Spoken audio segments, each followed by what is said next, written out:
Hello, everyone. Today I have another Jack, so it will be two Jacks and two Generalists. He works in nDreams, a VR game company, studio, but we will get to know more just before we start. If you haven't yet, please subscribe and leave a comment. That will really help the channel. And if you don't have time to watch this, put it in the watch later. All right, so let's get into it. I hope I pressed the right one. All right. Hey, Jack, how's it going? Hello, how's it going? Nice to speak with you today. Nice to have you here. All right, so first question I always ask my guests is tell us who you are and walk us through your journey. Yeah, sure. So it might be quite a long journey, but to start with, my name's Jack, and I am a VFX artist who works for the company nDreams, who, as the other Jack did specify, is a VR company who specifically only works on VR games. So what tends to come in quite a lot with the VFX is just like performance and keeping everything nice and tidy and tight and not blow out the performance with just bloom and transparency and all that sort of stuff. But I'm sure we'll get into that later. In terms of myself, I grew up in Essex, and I went to school in that area. And I was big on games back when I reached to secondary school. I got given a laptop as a gift, and one of the first games I downloaded, as probably most people did my age being 25, was Minecraft. So I played a lot of that day in, day out. I was even put on a bit of a, let's say, how would I put this? A bit on a time limit for how long I can use the laptop for. But when I had days off and my mum went to work, those hours would be doubled or tripled because she wasn't there to tell me to come off, and I could just play all day long. So after that, I tried to get into any sort of IT class, Mm-hmm. whether it was ICT or what's the other one that I ended up actually doing? One that involved computering, I think it was called. It was more focused on Python and C++, all the coding side, Cool. which personally wasn't for me because I never wanted to actually dive in that way. I think I was more for the ICT side and then build to sort of the games path, which at the time I didn't actually know was a thing. Like I just actually thought games sort of just sprung out of thin air. I had no idea that it was an actual job that you could do. Games have been around for years, and I had no idea. So basically, I just kept at that. I ended up having to go into the computing and the Python side because it sort of was on par with another lesson that I wanted to do. So I couldn't do ICT because it was happening at the same time as another one. And honestly, I'll be honest, I did not learn. I did not learn nothing. I learned nothing. Like everyone in the class, I don't think anyone came away with anything higher than a C. It was very difficult class. The teacher, I think they went through 3 teachers throughout the year, Wow. or the 2 years that I was doing it, because no one could really just teach us and try and get us to understand how Python works and what everything was. And the whole class was not as dedicated at all to it. And it just, in that point, it sort of felt like a bit of a waste of time. Mm. Fast forwarding, left school, got the grades I needed to get into a college course, which, surprise, surprise, was games development. Did that for 2 years, and it was very fun. Met a bunch of new people and friends that were actually dedicated like me to the games and things like that, and enjoyed playing. And I'll be honest, that was also at the time when I've just come from about, I'd say, a year or two of school gaming where I'd be gaming rather than revising, Mm-hmm. to one particular game that everyone know and of course loves League of Legends. But I'm sure not many people actually do love it. It's just addictive. It's a love-hate. Yes, love-hate relationship. And me and my friend would play non-stop back in school, and I continued that throughout many time. You know, my mum's like, you should be revising, stop playing this. I was like, nah. I was like, yeah, sure, revise for like 30 minutes, I'll come back. So that was, you know, I was playing that non-stop, and honestly, I thought it was, you know, the best game ever. As no matter how frustrated I got with the game. So come to college and I'm like, okay, well, you know, barely anyone's gonna like know the game or hate the game or whatever. And then I find out some of the friends that I'm like getting friends with play it. Oh. So then we start playing and I'm like, okay, the journey continues to this. And at the time, I was pretty bad at the game. I was pretty bad. And my friend who, one of my new friends, he was pretty good at the game. So a lot of the time he was carrying me. And it was honestly quite, I was like, Dad, like, how are you so good at a game? I clearly just suck. I was like, I've tried to reach to a certain rank. He's got to help me because I just can't do it by myself. And then I, you know, the course itself, labeled games development, ended up having quite a lot of individual components. Okay. So we'd have 4 or 5 lessons within a single day, and they'd all be like an hour or 45 minutes each. And they'd be like, one would be dedicated to maybe using Maya, one would be dedicated to use Unreal, another one would be dedicated to hands drawing in a art book. One was just completely unrelated to games at all, and was about developing a phone app, which felt utterly pointless to me. And there was just like so many helpful bits, like the learning of Unreal and how to navigate in that, and Maya as well was handy for like making models and working how texturing works and everything.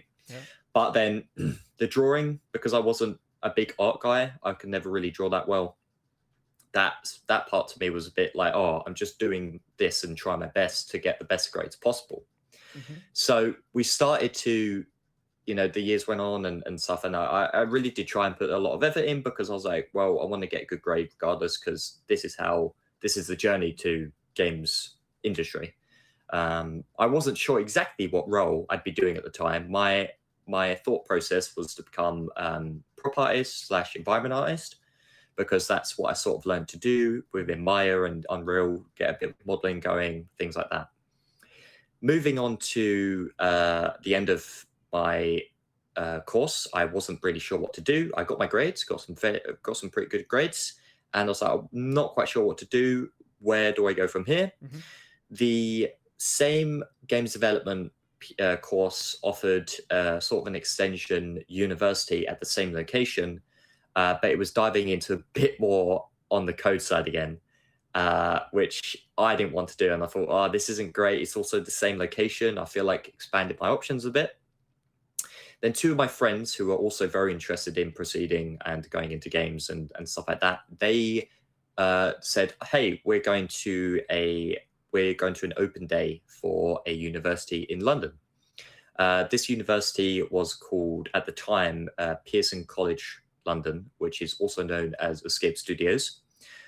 They were based in central London in Holborn. And I was very dedicated to shift to that. I was like, yeah, sure, I'll sit down, have a look at it, get myself signed up for the open day, go and have a look. And it looked very promising. The course was just called The Art of Video Games, exactly what I wanted. And I went to the open day, and it was a case of you had to go there with some of your work or anything. So for the next few months, all I had to show was a sketchbook, and just had to, for a few weeks, learn to draw a little bit better and perform some drawings that I could show off, because it was called The Art of Video Games. So I suspected it had, you had to show something, or at least help to get you in. I had my grades as well, of course, but yeah, went there, sat down, probably one of the most embarrassing settings I've ever had. It was just like a tutor per table, and then 2 or 3 people sitting down, you and some other random people, speaking to the tutor, telling you a bit about yourself, showing off your work. Yeah. And I sat down with one other person, didn't know who he was, just a random guy. I went and she said, okay, you talk first, Jack. I said, okay. So I went and spoke, and she looked at my work and she went, yeah, I see. Yeah, that's pretty good. Oh, that's not bad. Yeah, cool. I like that. Yeah, okay, cool. And then she finished, done, all done. Went to the next guy. This next guy whipped out a laptop. He showed his portfolio. he showed this like half-baked game he'd made. He'd had everything. She was like, "Brilliant! This is awesome! Oh, I love that!" I was just sitting there, just in complete like, oh my god, I fumbled it completely because I've got, at the time I wasn't sure what ArtStation was. I'm pretty sure he had an ArtStation to show. I was just like, oh, I just don't have anything. I've fumbled this. I'm not getting in. Lo and behold, I received a letter a few weeks, a month later, telling me I got in, and I was like, oh, okay. I'm confused, but at the same time, I'm happy, and I was very chuffed to get in. Yeah, and it was a very great experience because I've always been a fan of London. So it was very nice to every day or almost every day going to London. Nice experience to travel down there on the train, and so many food places as well. So it's like lunchtime. Oh, yeah. Lunchtime, just trying loads of stuff. Yeah, there was this go-to katsu curry place. Never forget. Go through Soho every now and then. Yeah. And my friends got in as well, so it was great. Really started off fairly positive all round. And the first year, again, it was sort of they call it the introduction year. So what happens is you sign up for the games course, but then they also have an animation course and a films course. Yeah. But for the first year, you basically go through all 3 of them.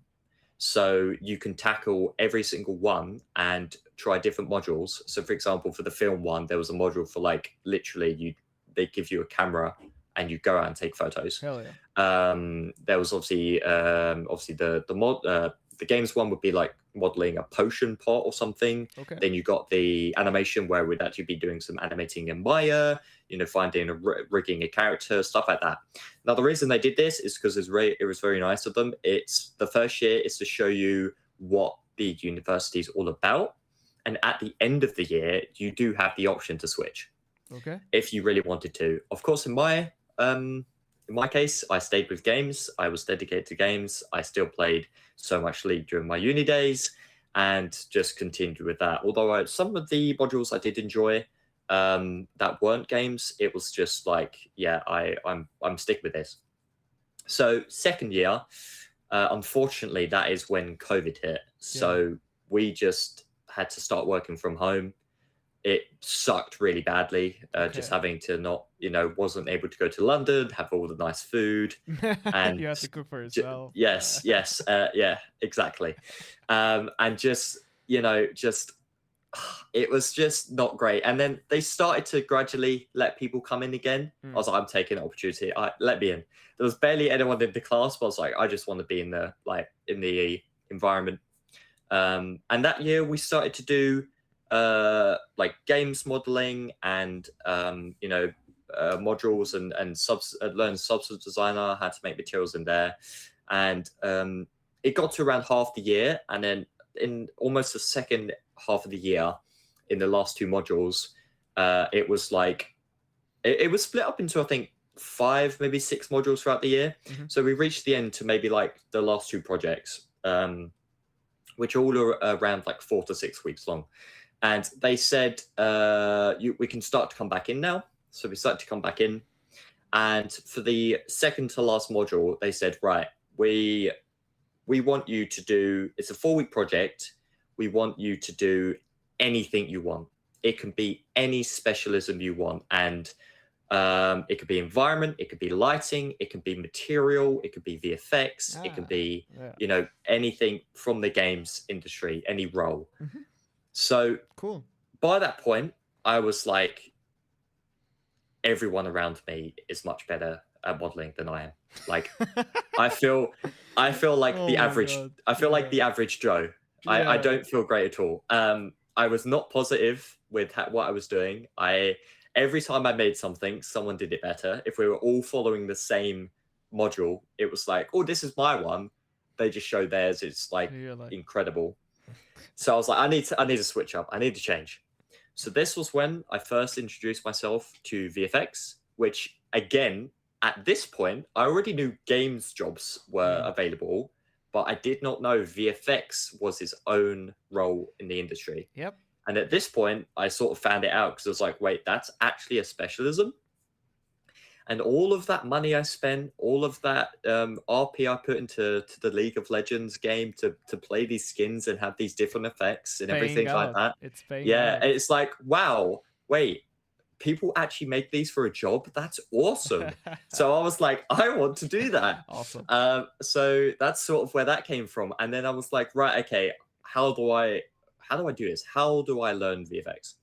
Now, this was back when our our university was using Unreal Engine 4.25 was the first version we were using. Wow. By that time, we went up to 4.27, and that was the Cascade days. So I was learning Cascade, and Niagara was available, but it wasn't. And this is obviously in Unreal Engine for those who don't know. And at the time, I was like, okay, I need to like learn this. What am I going to do? Like, none of the tutors know how to do VFX.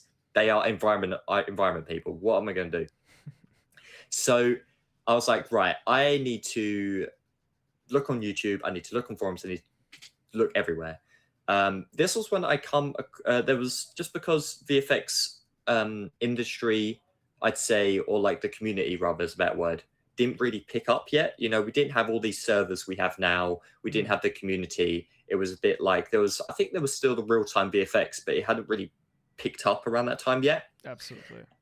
And I ended up coming across, you may know, and some people watching may know, the CG Howell person, who at the time was honestly the only person on YouTube to do VFX videos. And at the time, I would admit he was a godsend. Like, he taught me so much that none of the tutors could teach me. No other video could teach me.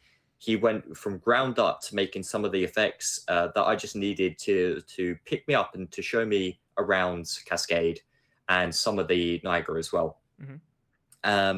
So for my specialism, I ended up making an effect which I don't believe is on my portfolio. I can't remember if I put it in my portfolio, if it's still there. Let me just double check. Oh, yes, it is there.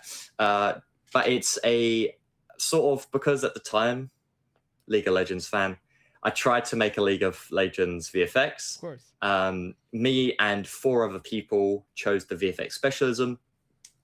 We were like, I think the class was maybe 30 people, so that's barely anything. That's like barely anyone doing the VFX. So I was like, okay, I'm really determined to try and make a League of Legends effect because I love that game and it would be great. I really put a lot of effort in. I really grounded. It's like this really early beam effect. Looking back at it now, doesn't look great, but obviously at the time I was over the moon with it. I was like, damn, I really pulled this off. I got the best grade I possibly could with it, and I was just very happy with that. And then moving forward, we had one. I was like, I want to stick with VFX now. Like, any work I do, VFX. Like, I thoroughly enjoyed that, and it seems that no one was as interested. So, not a lot of people were interested, apart from the other couple of people who joined me. So I'm determined to take this path. I want to go ahead. So in our last project of the second year, we actually did a sort of we called it it's a mini playable level with a vista. We had to have a vista, and we had to base it off of maybe a monument or something. I think ours might have been based off of maybe London or something rather. And we did, and it had to be also based around at least ours. No, I think they were actually based around Demon Souls. Okay. So all right. we did Demon Souls, little walkthrough area. There was 4 rooms. One was like a food place, other was a weapon zone and stuff like that. And then I did all the VFX for it. So, I did the torch, I did some torch flames, I did some like smoky door because Basics. Demon Souls, smoky door stuff. And I did some water dripping, some rain outside.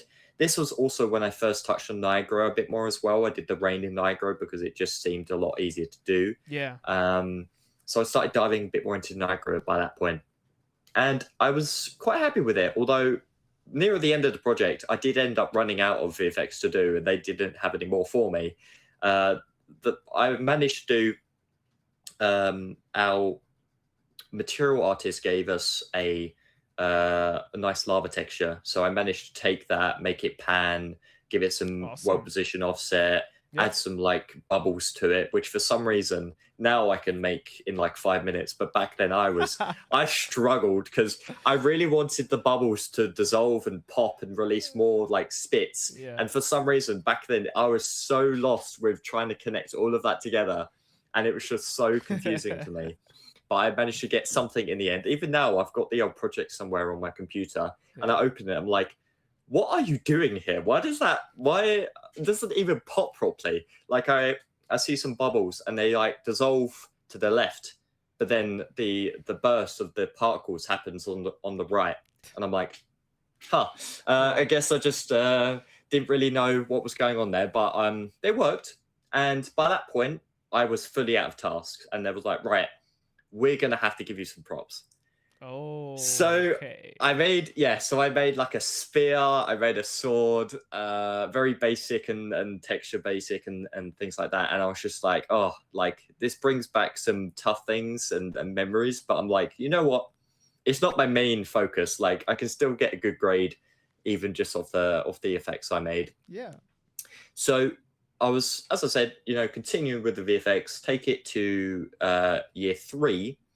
Where that was honestly just 2 modules.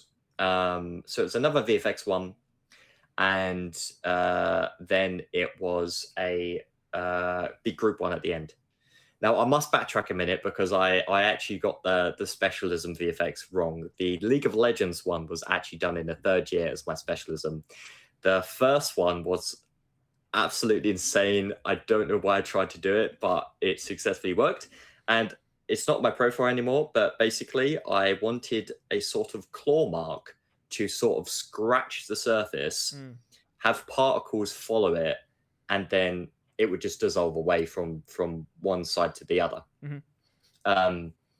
That was why I think I was, I remember now, that was why it's not my profile anymore, because I got confused, is because it just doesn't look like that great, of course, because it was my first one. But the main idea is it was like the attack spawns from like one side to the other with like a mask, with particles following each claw, which was really tough to do at that point. Like I was trying to get a burst of particles per claw and then have them trail along the thing. And back then I barely knew anything, so it was really difficult to navigate how to do that. Yeah. And then I wanted it to dissolve after and then leave a burnt mark away. So I was like, how do I do this? So I had to, talk to people, talk to other effects artists, look a bunch of videos. Then I realized, oh, okay, it's through a mask. Learned a lot about masks through that. It was like from left to right. Managed to get that in a nice way possible. And then I was like, how do I do the burn texture? Like, what do I do there? I was like, oh, you just sort of make one using sort of clouds and stuff and like paint it yourself over the original. And then I sort of had it like burning away with some like wisps and stuff, and then Here comes that was that that drawing effect. class that you hated. Exactly. And it was honestly oh damn, I completely forgot about that effect. You've just unlocked a new memory for me. Yeah. But yeah, fast forwarding back to year 3, I did that League of Legends effect for the for my specialism to begin with, and I was super happy with that, like I mentioned. And then moving to the last project of the year, which was our big group project. It was like another similar to Demon Souls, except it wasn't. The Demon Souls one was third person. I think this was first person one, and it was just sort of, you know, the main goal was to, like, you don't have to make it playable, but you can a couple of it would be preferable if you did make it playable with at least like 1 or 2 interactions, right? Yeah. So we did make ours playable. We were, first of all, we were the only so there's 4 teams. We were the only team to do a stylized, because our whole team that was picked had stylized preference, including myself. I was like, I'm much more interested in stylized VFX and realism right now. Yeah. Because you have a lot more freedom. There's a lot more you can make. It's an interesting perspective, I think. Yeah. I mean, to be fair, limiting in a way, stylization, right? Because you're playing with the boundaries of shading and the boundaries of. I would maybe disagree with that in terms of, I think that stylization, obviously you can investigate so many styles, and you can overlap the boundary of, I'm not trying to what's the word I'm trying to look for? Look at this reference. Like, of course you have reference with anything, but when it's realistic, you're always trying to get the best possible outcome. When you're like, say, oh, I want to make fire, you always try and look at real life fire, and, you know, you're trying to get that motion, you're trying to get those like embers looking nice and wavy and you know, disintegrate properly. But I feel like with stylization, you have a little bit of weight come off you at some point, you know, because especially in the industry, everybody's eye is trained to realism, but yet not everybody's eye is trained to stylization. So exactly, it's a bit more forgiving in that sense, I guess, is what you're trying to say. However, I encourage everybody to start in realism, regardless of the discipline. Like if it is 3D of course, or if it's illustration, because you just learn how the world kind of acts to things. Like again to the argument of your eye is trained, right? So your eye knows what's realistic. So let's say you start with stylization first. You don't understand how the physics works of what makes an explosion dangerous to our eye, right? Sure. Everybody, when they see an explosion, they're like, oh, you know, because it's literally the ground shakes, right? Yeah. So I feel like if you don't approach learning like this, it could lead to you kind of limiting yourself with stylized. I only say this because I see it a lot in VFX for games. No, of course, right? Yeah. Like everybody starts from the League of Legends type of like document, the PDF, the Bible of like whatever, which was made just to hire new people and make their whole thing easier. Yeah. And people kind of just took it as a Bible to stylization, which it is not. Stylization can be anime, stylization can be... No, of course, yeah. Pixel art, but like don't take that guide as like the Bible for stylization. But anyway, back to you and to stylization. No, of course. I mean, I totally agree. And I do, like, you know, even myself, I'd say to anyone to start with realism, because it's good to just get the feel. And the main reason is you also get access to so many resources, like, you know, especially realistic, the main thing, like so many people who have recorded videos of just like fires, you know, it's just, there's unlimited resources out there. But with the stylized thing, it's just I think that when you come to do your personal project, depending whatever you want to make, you know, you could always just like, you could have a little bit more freedom of what you want to do with maybe a stylized project as you do with a realistic one. And or again, you know, sometimes there is a challenge because it's like, okay, I do want to try and achieve a particular style. Like you said, whether it's pixel art or animation, something like that. And I feel as though that's when it can get quite tough, because you're trying really hard to match that.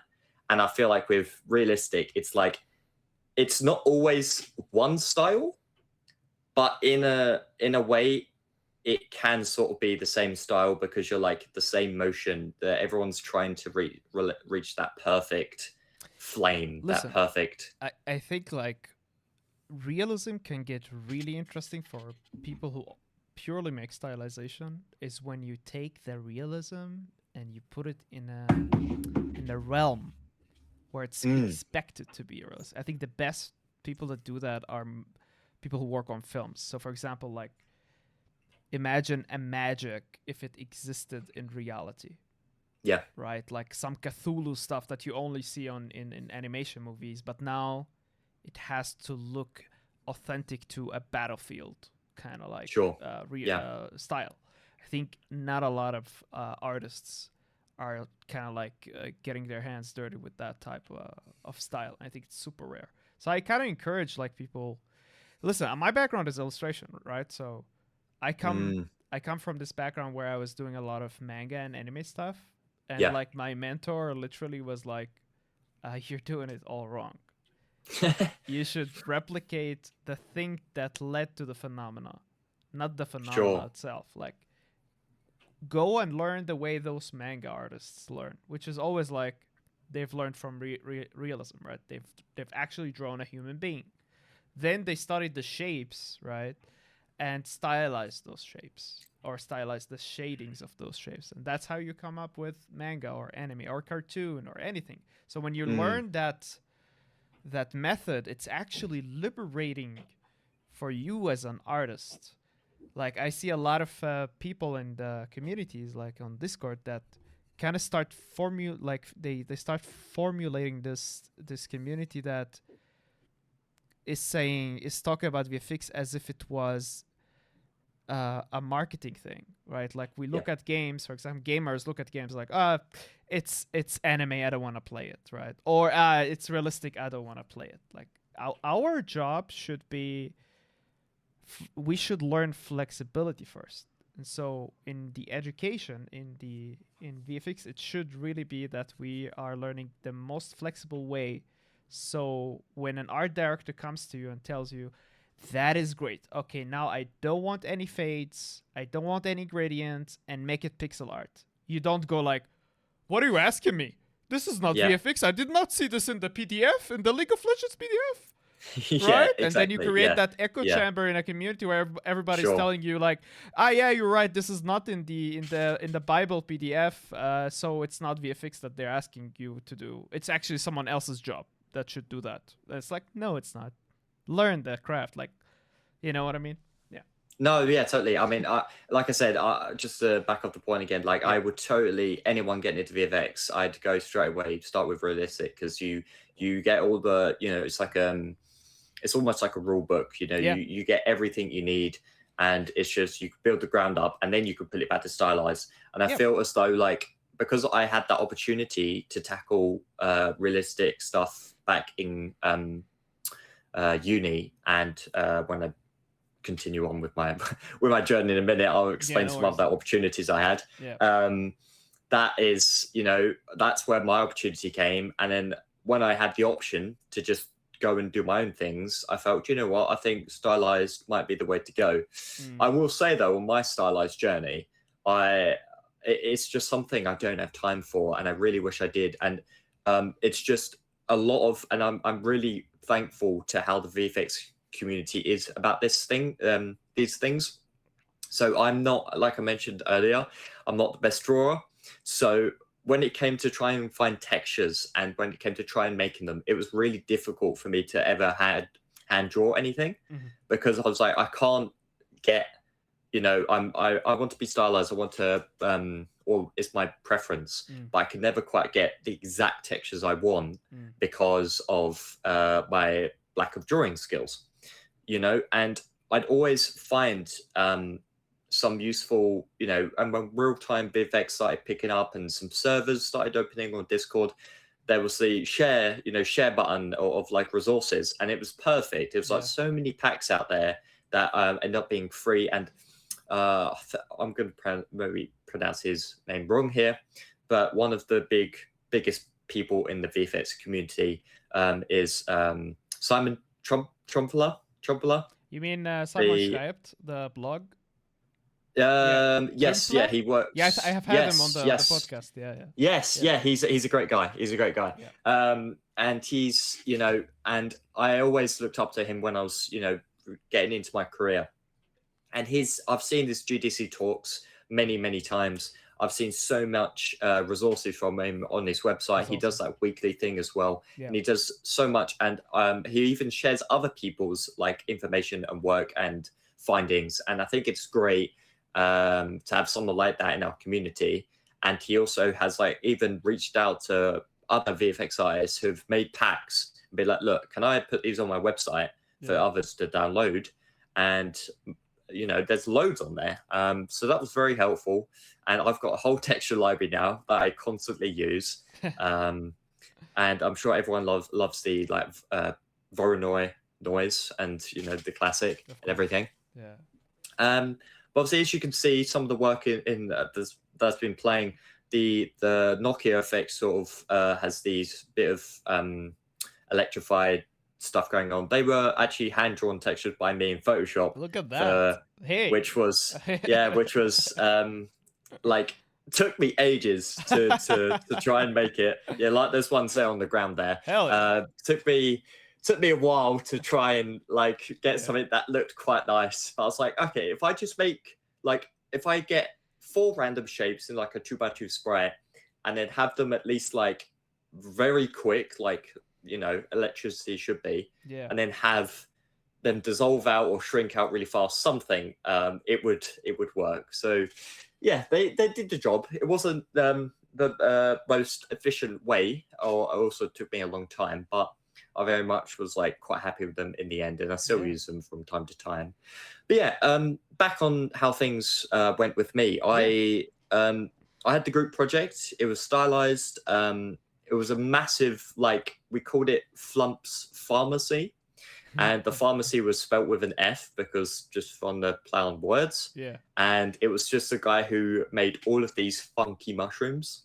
Nice. So there was like a massive, I think it was a distillery, where it was just like, I had to make this shader with like, there was like sort of an emissive blue and had like blue bubbles popping out.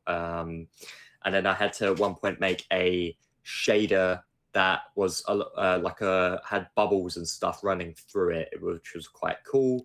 And then a bit of fire, which was when I investigated for the first time how to make really nice cartoonic plane fire.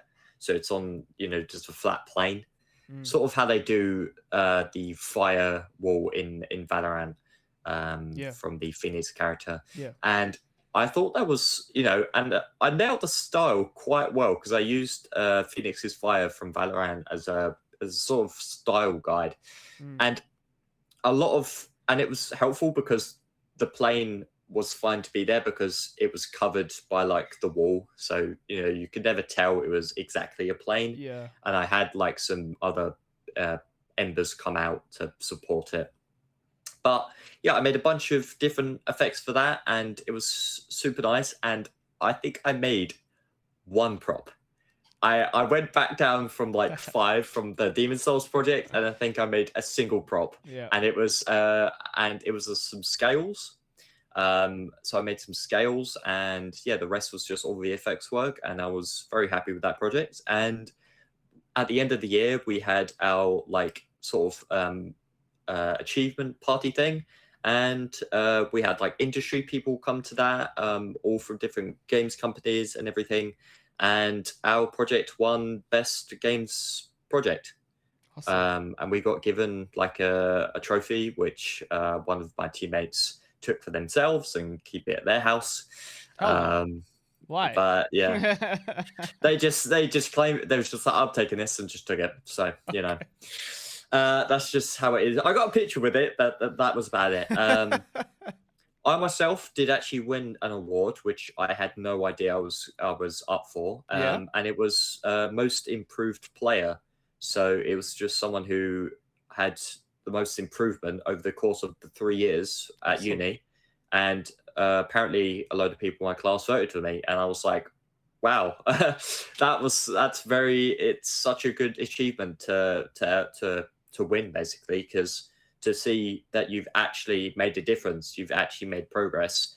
Like I Yeah. mentioned, I started out with doing props and environment, realized I really wasn't, up to standard, and then just decided to switch halfway through to VFX, which got me into doing competitions on the side. So the first competition I entered was called Search for a Star. It was done by the Gretchen Games. I'm not quite sure if they're around anymore, if they do these sort of challenges, but back then there was them every year. Mm-hmm. And I did another Stylized project. I did one that was involving a little bit more environment by myself. It was like a beach effect, had like a fish that I used well positioned to sort of make it pounce on the rock. Cool. Then I'd have these tentacles dissolving inwards, surrounding the rock, and then this like water effect would appear, and then the fish would like disappear afterwards. And a company saw that and was like, "Wow, we like that. We like that a lot." And in my last month of university, they reached out to me Awesome. and they wanted to interview me. And I had my interview with them, and they were like, "We would want you to start straight away." And I told them as well, but I said, "Look, what you've seen here is work, and you've seen my portfolio, and I have actually only got one realistic piece of work, which was the Demon Soul stuff. Yeah. Everything else is stylized." And I was like, and I understand you're completely realistic, like they're a realistic company. Yep. And they also have, they were using Unity. Through my entire, I was about to say Unreal career. Through my entire university career, Yeah. I was using Unreal, even back in college, like I mentioned, even through my learning outside of education. So I was just putting everything on the ground and said, look, I don't actually know how to use Unity, and I haven't done a lot of realistic effects. Do you still want me? They said, yeah, we'll take you. Like, it's about your skill set, not necessarily your style. So I was like, wow, okay then. So can I stop you here? Like, do you see now, after a couple of years of experience, do you see that interaction the same way? That you would have said the same thing that you said back then about the engine? Oh, Like, that's a good giving it question. so much weight, I meant. Yes, that's a good question. I think if I got into that scenario again with another company in the future, I'd let my portfolio and I'd let my experience and I'd let them do the main talking. Yeah. I would not admit to saying that I haven't done any realistic work, because at the point now, that's not necessarily true, because I've done realistic work briefly that has been involved in perhaps game jams or things like that, which is not on my portfolio. So I'd never, but it wasn't like enough. I would say it wasn't as great or enough work or incomplete to put on my portfolio. So I just let my experience and what I have to show be the answer to whether or not they would hire me.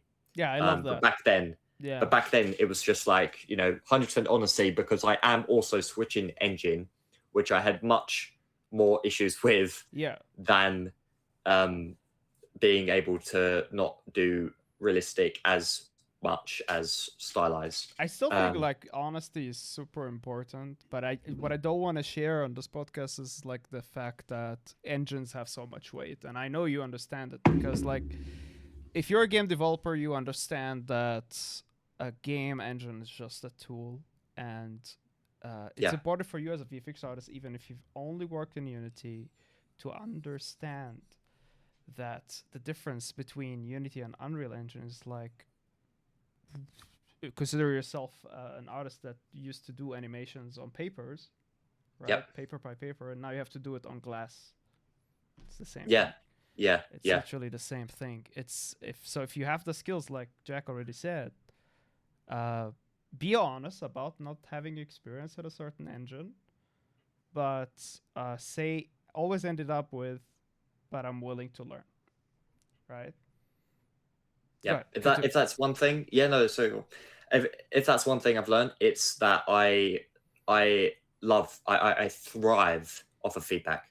You Yeah. know, even throughout all of my portfolio pieces and everything, my own personal work, it's just I don't mind you giving me constant feedback because I want it to be the best possible piece I can produce. Yeah.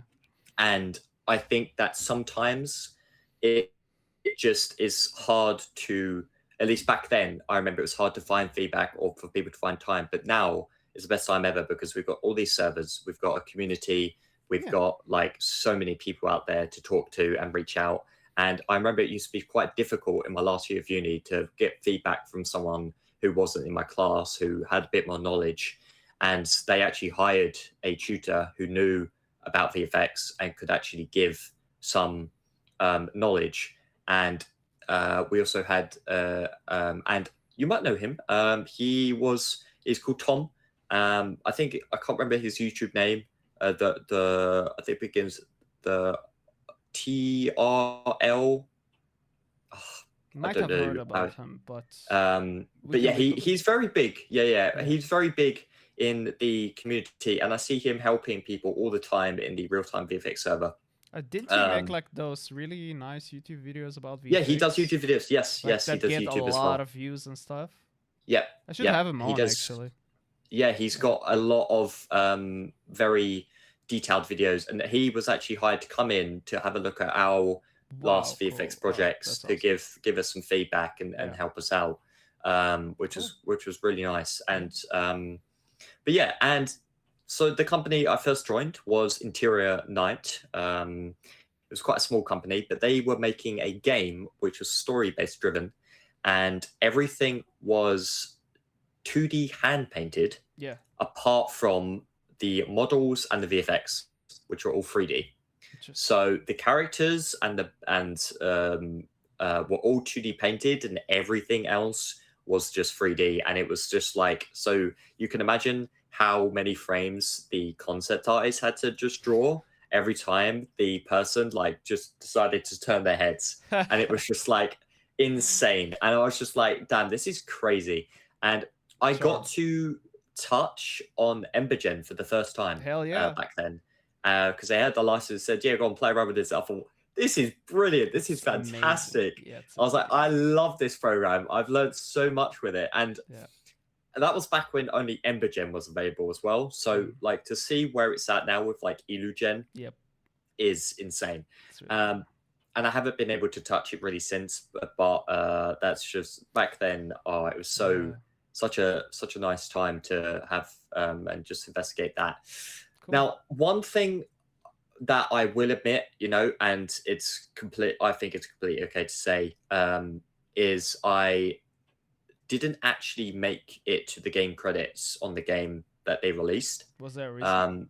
Because I was sadly let go after 4 months due to still make it to the credit. Well, I'll get to that point in a minute. But it's because I was making effects for 4 months and they were looking at updating some because they wanted them to be a little bit more impactful, special. For example, some of the muzzle flashes, they just wanted me to see how I would make them, if I could make them a little bit more, you know, bigger, better. There was at one point, there was a tire smoke where the car would like spin around and almost crash, and you had to put like smoke on the tires and, you know, that sort of thing. So I did redo all that. However, when I joined the company, they were already in the bug fixing stage for this game.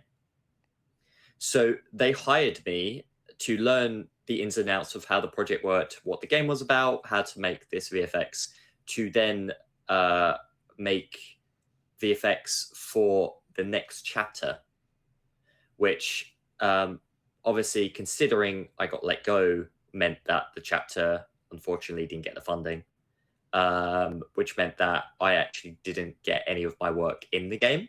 so I actually never got a credit for the game, which Because was there was no unfortunate. game, right? No, the game did release. Oh, but not the other chapter. Yeah, so so it was like, imagine it being like a chapter 1 that they released the game, and then they were going to make a second chapter, which they hired me and a bunch of other people for. But then nearer the time of release, Did you see your yeah, effects being used on the chapter no, they no, not released? at all. Okay, then No, it's because fair. they no, of course it's fair. Yeah, Like, yeah. there's no problem with that. It was a bit of a bummer because yeah. I spent 4 months making effects and I had some ready to go, Yeah, but they gotcha, never gotcha. wanted me to push them Yeah. because they were like, we're in the bug fixing stage. This is just for you to help with the next stage, which was unfortunate. I know a senior VFX artist that I think the past 6 years of his work he can't show, he can't talk about, and he can't even, of course there's no credit because there's no game. Yeah, it's that's just like yeah. crazy. But no, that's insane. That's insane. But as a freelancer, I feel like it's a whole Yeah, different world. I don't want to say it's easier. As a freelancer, it's kind of different. Like, you can negotiate a couple of things, right? Yeah. Before you sign a contract, you can say, well, my name will be there, right? And if they're like, no, and it's like, okay, then you have to enter a negotiation, right? If my name is not there, you have to pay me so and so, right, and etc. It's I like that aspect of freelancing because everything is up to negotiation. No, anyway. That's totally fair. And I always looked at doing freelance myself, but I felt like if I was ever able or ever looked into doing freelance, I would build up the skills first, just so I know exactly what I'm giving them, the people I'm I get that, and I get it a lot from people that tell me, like, I need to be so good at what I do, and it's like, that you have to be anyway. Like, no, of course. But I think it's just, if you have that flexibility, when we're talking about stylized and realistic, if you have the flexibility to be like, yeah, I can make an effect in any style. I can absolutely, just nail any style. I still accept feedback and all that sort of stuff because at the end of the day, you're working for someone. Yeah. But in my position, because I much prefer stylized stuff over realistic, I feel like anyone who is freelancing as a VFX artist and could nail a solid, 80% on both realistic and stylized, it's like, much better for them than as opposed to me, who, isn't too confident with realistic stuff until he dives back into it. But here's a question though, like, do you believe in learning on the job? Yeah, totally. I could go into another hour about talking be learning on the job, which honestly, it's one of the things I would like to bring up that nDreams is fantastic at. And so back when I was let go, sadly, I was obviously trying to look for a new job.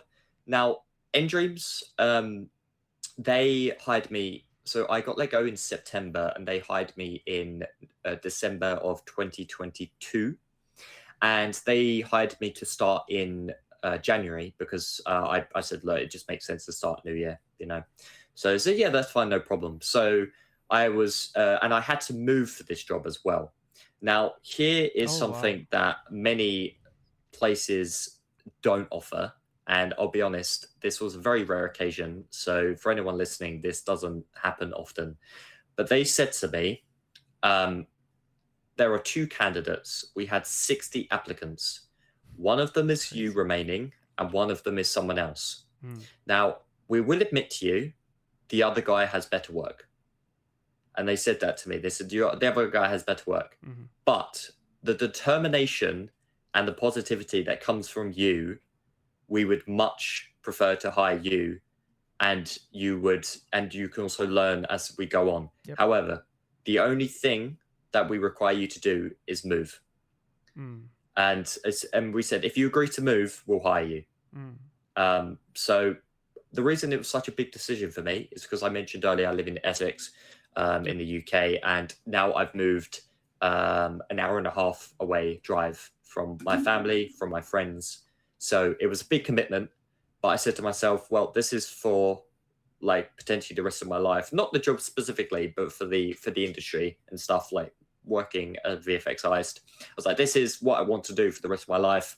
I've just got to take leaps of, this big leap of living by myself. So I said, yes, I will do that. I will move. Cool. So I moved to where I am now. Yeah. Been here for 3 years. And what's very good, another thing that nDreams provides is they did level up days. So you get 10 every year, and you can say, oh, I'm taking a level up day today, and you just spend that learning. Cool. And you can just, learn something either, throughout half the day or the full day, or just, whether at home or at work. And they even had these like dedicated spots at the time as well to like learning, in case you wanted a bit more enclosed privacy to learning, which I think was very good. And I learned a lot. Yeah. And I'd say that even back at this company now, they use Unreal, which is perfect for me. I was like, yes, back to Unreal. Here's where my skills shine. And then I got a little bit like, I had a little phase where it was a bit like, oh, there was another VFX artist there, and I'd see him working and things like that, and I got to know him a bit more, and he just did the utmost insane things. It was like, and he was like, he's my age, and he just had he had so much talent, and I was like, that is crazy. I didn't even not know you could do that. I have never seen that before. How do you do that? And every time, I had a problem in the first few years, I'd go to him for help, because he used to sit right behind me. He used to assist me. And I feel like that, to have someone like that who has the patience with you to help you learn, to progress with your skill set, is really nice. And, it took at least a year for me to start actually picking things up by myself, because it was like, there was a lot of complicated effects in the beginning that they were like, can you make this? I was like, yes. And then I'd be like, hello, can you come and help me a minute? Because I just need to work out how I would sort of approach this. Yeah. Of course, he had no problem with it and things like that. And I think that's really nice to have those people. And that goes across like any not just VFX, any like artist or designer helping one another out. And honestly, after that, like, I managed to release my first game, which was focused on actually a more realistic art style. Yeah. Which was the Synapse VR game. Cool. And it was a shooter. I think it was a rogue-like. Yeah. Not rogue-like. Roguelike. Yeah. And it was only made for the PSVR 2. So you can imagine like sales were quite difficult because of it only being available for a single platform. Yeah. But I was very proud of it. I was like, I got my first credit on a game, and that's a big moment for anyone to get their first credit on a game. Congrats, by the way, because the effects you worked on are literally playing here on the eye, like literally. Yes, thank you, like, thank you. Take my effects. Yeah. Enjoy them. Exactly, and I was so chuffed by that, and I made majority of the effects was made by the other VFX artist, because he was obviously he was on the project for over a year already. Yeah. But there was still a couple of VFX that needed to be made. I got given them. One of them was this like healing fountain that I was like, it just was really fun to make. Having like I had this like purpley blue liquid falling down. Nice. Manipulating it with like extra layers and some world position and everything like that. Oh wow. Even in VR, like that's kind of yeah. Right? And no, it was fine because it was all masked. All right. So masked in VR is like, well, a lot cheaper and affordable than using translucency. But we did use a couple translucency in PSVR headset because there's a lot more. It's stronger. There's a lot more because technology behind it. The PS5. Exactly. Yeah. Yes, exactly. So, and also one of the hardest effects I must admit that I did was I had to, the player, when they went to the healing fountain, they needed to put their hand over the fountain and sort of have a healing effect. So when the player did that, I was like, oh, okay, I had this ribbon that sort of went from the fountain into the player's hand, like sucking it up, like, but then I had to make the fountain as well lower, so the plane lower down and shrink, and also have the stream shrink as well at the same time. So it's like a lot of components, and I was like, oh, if this works, if this all comes together, I'm going to be so proud of that. All came together. I saw people playing it on YouTube, using it, and it just felt so good to see my work being used. Yeah. And so close to their body and exactly. And it just felt really great. And the next project I moved on to was the Ghostbusters VR game, the Rise of the Ghost Lord, which was 100% stylized. Like, nothing could top how stylized that game was. It was like all of, like, it had been worked on for so many years, because there was so many effects in there made by a VFX artist that had left the company, and it was just like, Jack, we want you to just revamp like a lot of this stuff, you know, start making some of, like, upgrade this and sort of thing. It's like, yeah, okay, sure.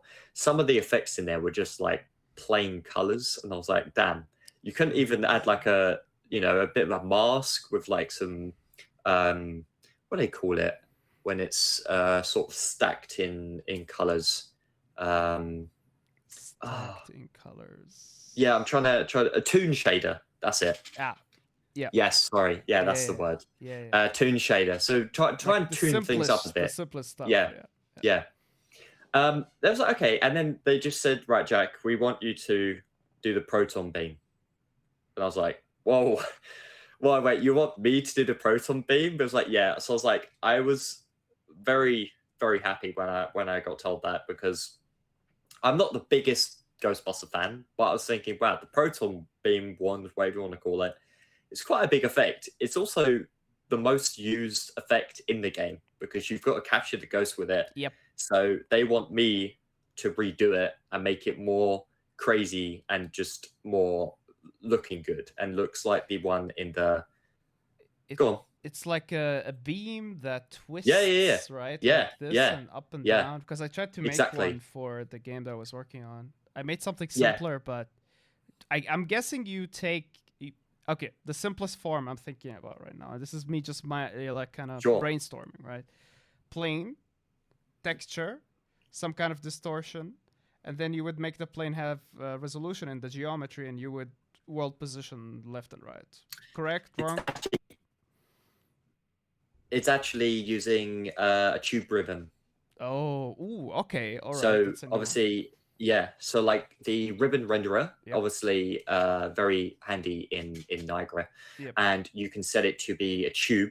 Cool. So you can have the tube like just maximize to like, well, as many as your game can afford, right?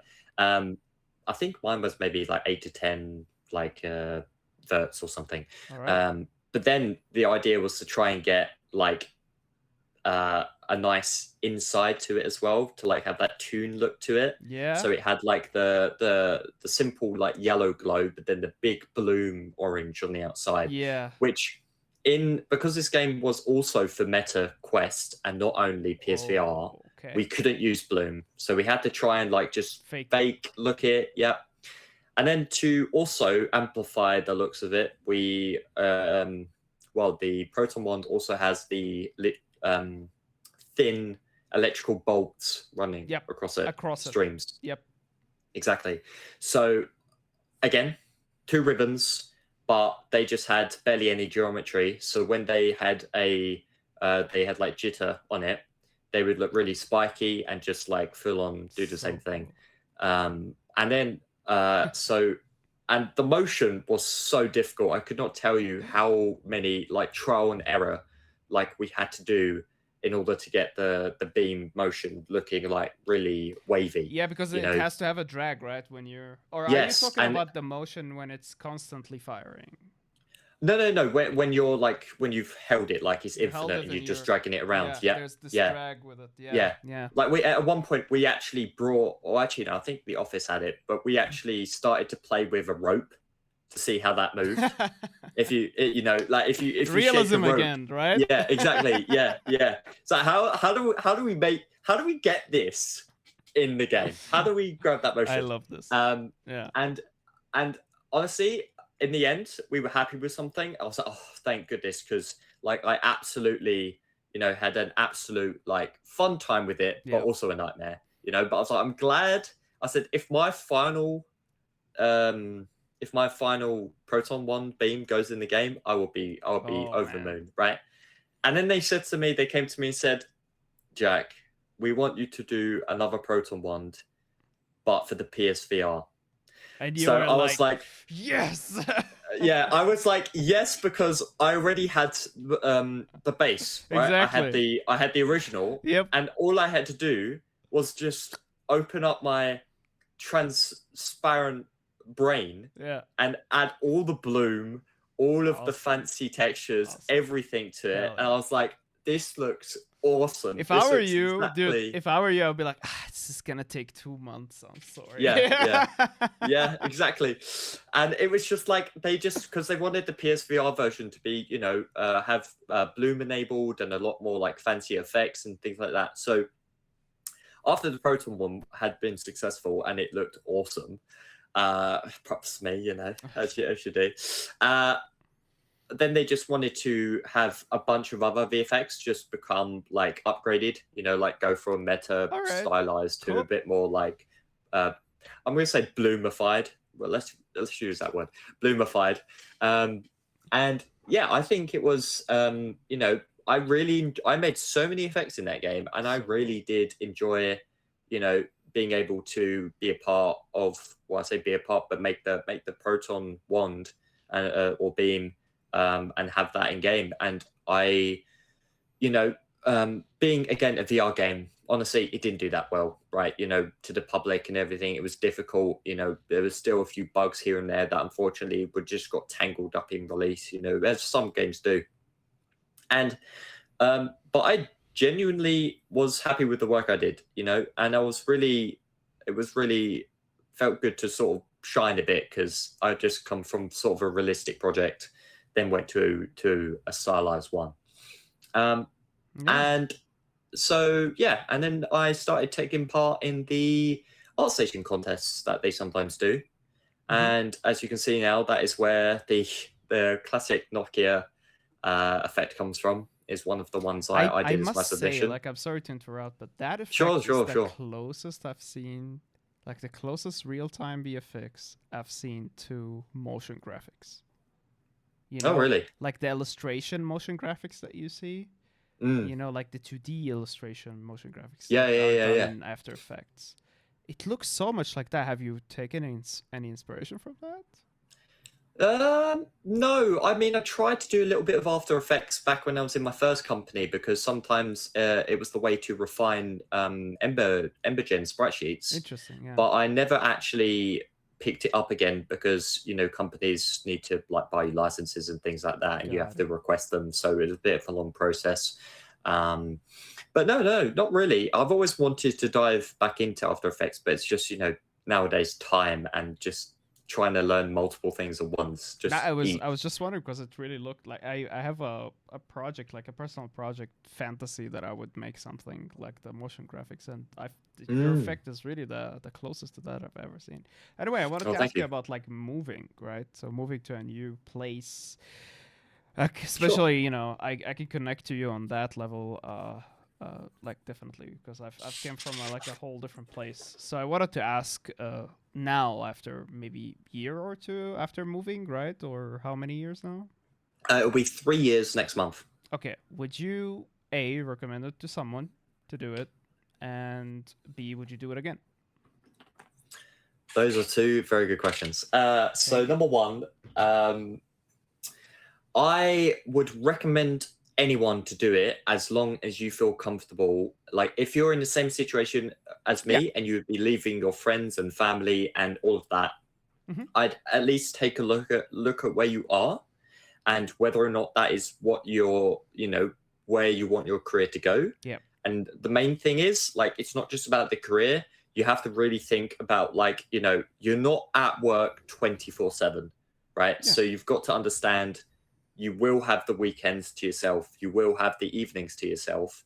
Can you spend that time and find stuff to do and live by yourself?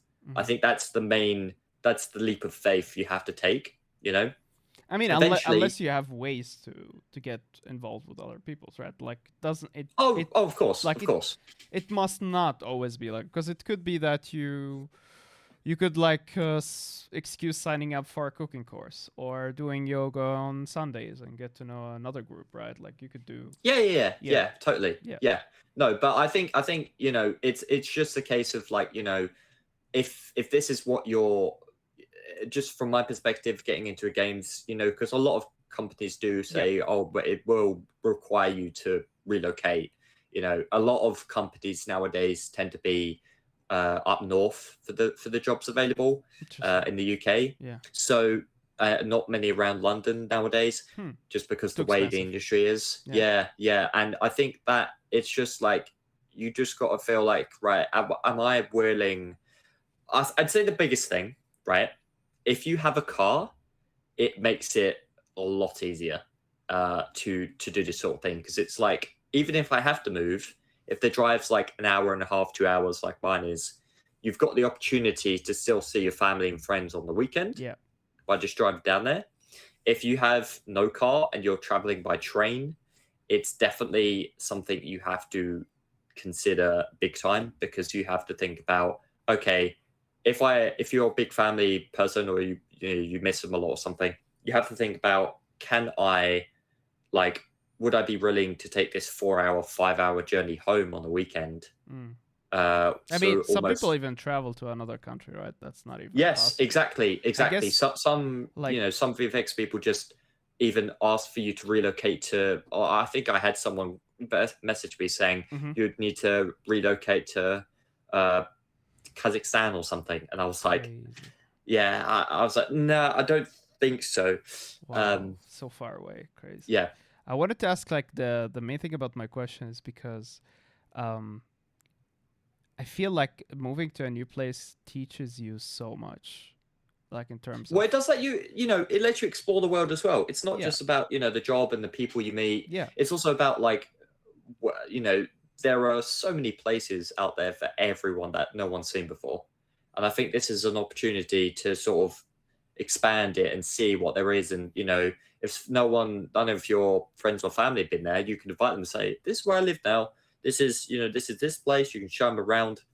And to go back to your questions and answer the second one, will I do it again? I think most definitely I would. But based off of how this first experience has been for me, I think I would have to do a bit more research, a bit more time to take and see what's around, because I'll be honest, the area I live in now, it's got almost nothing. Like, it's very difficult to find things to do on the weekend without traveling far, without traveling to London, which obviously costs money. So I feel like depending on where it is, I'd be like, I'd take time back, I'd spend a few hours just researching, getting a bit more a vibe to the area, sort of thing. Yeah, there's known knowns and there's known unknowns, and then there's unknown unknowns, so you kind of like don't know what you don't know until you know it, and then you're like, I wish I came back and I knew more about that, right? The thing, like, I was in a similar situation where you said like, the closest thing to you where there's more action is like 3 hours away. And it's like, damn it. Eventually I moved away, and my life has just been much better ever since.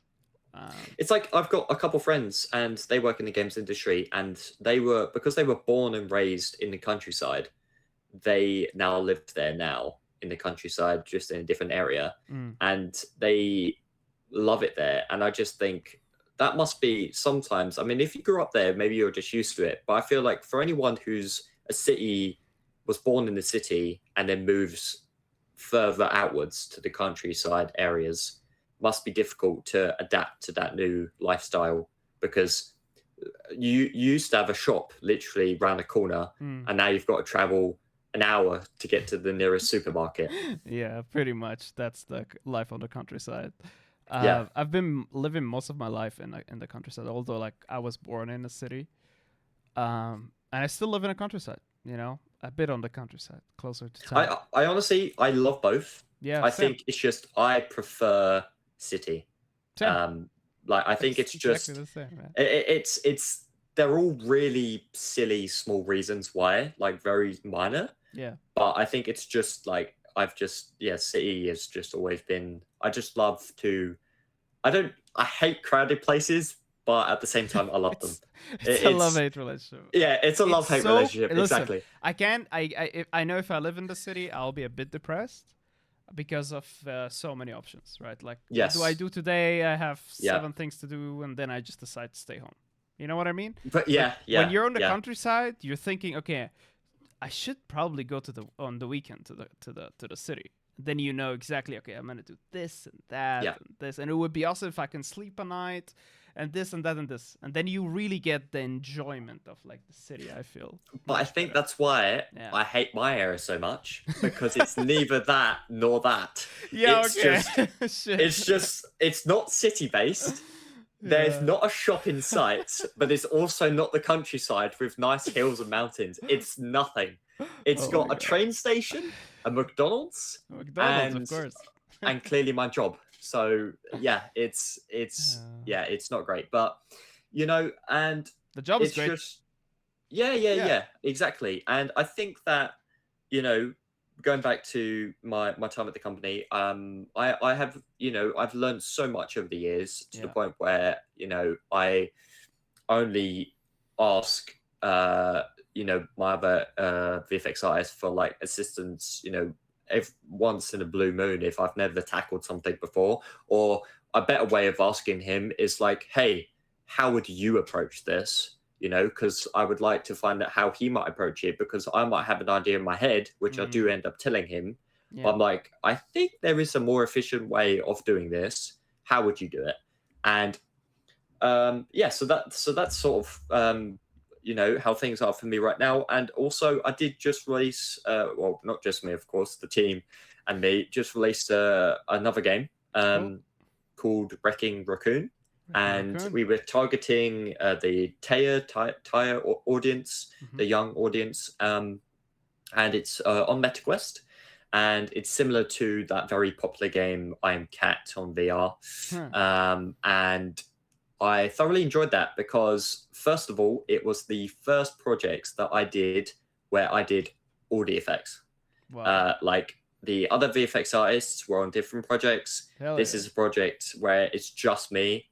And it feels really good to just be a part of. Although the project's, you know, small, but it's got the gameplay, it's got the loop, it's got the like where the fun interactions are and everything. I just made all the VFX in it, and it's a load of silly stuff. So it's like you basically are a raccoon, you crawl around in VR, and you have to annoy the chef. So it's like you can squirt sauce on him. So I've got like this ribbon effect coming out of like the mustard and tomato bottles. That's so smart. You've got like can explosions. You've got one of the most favorite thing that we did, or best interactions. Me and one of the designers worked really hard to get this working. Is in VR as well. It was incredibly like tricky. So I made a pouring VFX for like a tap, right? Turn it on and off, pouring. Crazy. Splashes happening when it impacts something. Then we wanted to fill up the cups. So we have the cups actually being able to be filled up, right? Oh no. And it then got taken a step further. Where you could tip the water out from the cup. But also, as you tip it out, not only is there a separate stream, but inside of it, the water plane is also like, you know, it tilts with it. Oh my god. And, you know, that for VR, that is quite advanced stuff right there. You're hitting the edge. For me, like exactly. Right there. For me, and it was using, you know, a lot of like a lot of shader math that I just went way over my head at the time. But I was like, this was great. And we made a soda dispenser. Yeah. So like every single soda had this functionality. So you could fill up all of your cups and then just like tip them out, throw them, whatever you wanted to do, or drink them sort of thing. And there were so many fun interactions in there. And we actually, we launched a game back in October or September. I think it was September maybe. And then from that point on, we've been doing weekly updates and where I've had some more effects going. And we had a brief Halloween update, which lasted around 2 weeks to obviously, for Halloween. And since it's Christmas now, we had our first Christmas update last week where, I did the classic falling snow. They actually wanted the snowmen to melt. So I made the snowmen melt. Cool. And just, a bunch of snowy bits and pieces. And then we had another update today because we have an update every Thursday at the moment, where we recently just added a chainsaw. So, yeah. And one of the biggest standouts is a lot of my effects have onomatopoeia. So like, like the words like boom, bang, yeah, that sort of stuff. like Yeah. comic. Exactly. That was one of the biggest things we got, and like splash and stuff like that. Cool. So like a lot of my effects have that in. And I had my one of the other artists like sort of make the texture for me, and then I just sort of apply it to the effect, give it like a color curve and everything, and match it with the effect. Yeah. Cool. So it's like on for example, because the chainsaw we got today, I've got some like smoke and sparks coming off of it, and then it's like sound like in text. Just coming off of it as well. And you can actually chop up the if you use it on the snowman, it just explodes. And so yeah. Wow, so many interactions. That's crazy. But isn't it funny that in games we can make explosions, but we can't make the water tilt? You know what I mean? Oh yeah, yeah, exactly. We can make really nice explosions. Yeah. But the handshake, hell no. No, we ain't gonna do that. Exactly. Yeah. All right, man. Listen, it's been great having you on. Is there anything you would like to add the last 5 minutes? Yes, I got one thing to say to all of you VFX artists out there. If you ever struggle to tell your parents or friends who don't know about what you do for a job and you need something to say, just tell them, imagine you're a wizard and he throws a fireball, you make that fireball. Yeah. Yeah, or he farts fire or whatever you want to. Well, yeah, anything. But that's always what I tell everyone. All my family. It's what do you actually do for a job? I'm like, well, imagine you play a wizard, and he throws a fireball. I make the fireball. I must say, I love that you didn't go with like, imagine you being a wizard and you make effects or whatever, because effects is very related to wizardry or magic, and I always hate that way of like. Putting it in a box, because when you say something is magic, it's beyond approachable, right? Of course. Yeah. And I don't like to tell people I'm a magician. Of course. Exactly. I like to tell them it's like rocket science. It's hard, but you'll get there. I honestly think though, like a wizard and a fireball just makes sense. Like if you don't know what a wizard is and you don't know that they can throw fireballs, then I go read Harry Potter or something. I don't know. Absolutely, man. That's a great advice, and I think a lot of people really struggle to tell their parents. But in the end, I could tell you one thing from my own experience: it does not matter. Just go and do whatever you want. Yeah, exactly. You'll be good at it. All right, now I'm gonna switch to the viewer, but you stay here. I'll still talk to you after the recording is done. Sure. All right. So. All right, everybody, that was it. I hope you enjoyed it. And if you liked it, leave a like. Let me know what you think in the comments about the stuff that we discussed. And if you did not like it and you're still watching, I don't know why you're still watching. All right, everybody, have a good one.